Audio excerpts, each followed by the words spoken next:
ওনারা নতুন করে লোক নেবে, বাট প্রপার চ্যানেলে যেতে হবে, একটা লিগ্যাল মাইগ্রেশন, লিগ্যালভাবে ভিসা নিয়ে ওনাদের। যেমন অনেক সময় আছে তো আমাদের জন্য অন্য দেশের ভিসা নিয়ে যাইয়া ওখান থেকে কোনো সাগর ক্রস করে চলে যায়, ওইটা যেন না হয়। বলছে আপনারা লিগ্যাল সিস্টেমে যাওয়ার জন্য ওনারা আমাদের অনুরোধ করছে। আমাদের যারা ওখানে কাজ করতেছে তারা যেন প্রপার ভিসা নিয়ে এবং প্রপার চ্যানেলে যায়, এই জন্য তারা বলছেন।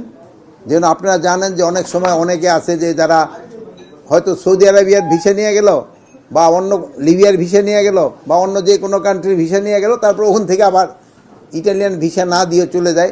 এটা যেন না করে, এটা যেন বলছে ওনারা প্রপার বাংলাদেশ থেকে যেন ভিসা নিয়ে যায়, এবং ওনারা আমাদের দেশ থেকে আরও বেশি লোক নিতে আগ্রহী, যেহেতু বলছেন যে বাংলাদেশি লোকরা ওখানে খুব ভালো কাজ করেন এবং তারা খুব হার্ড ওয়ার্কিং, এবং তারাও ইটালিয়ান ইকোনমিতে একটা বড় ধরনের কন্ট্রিবিউট করে যাচ্ছে।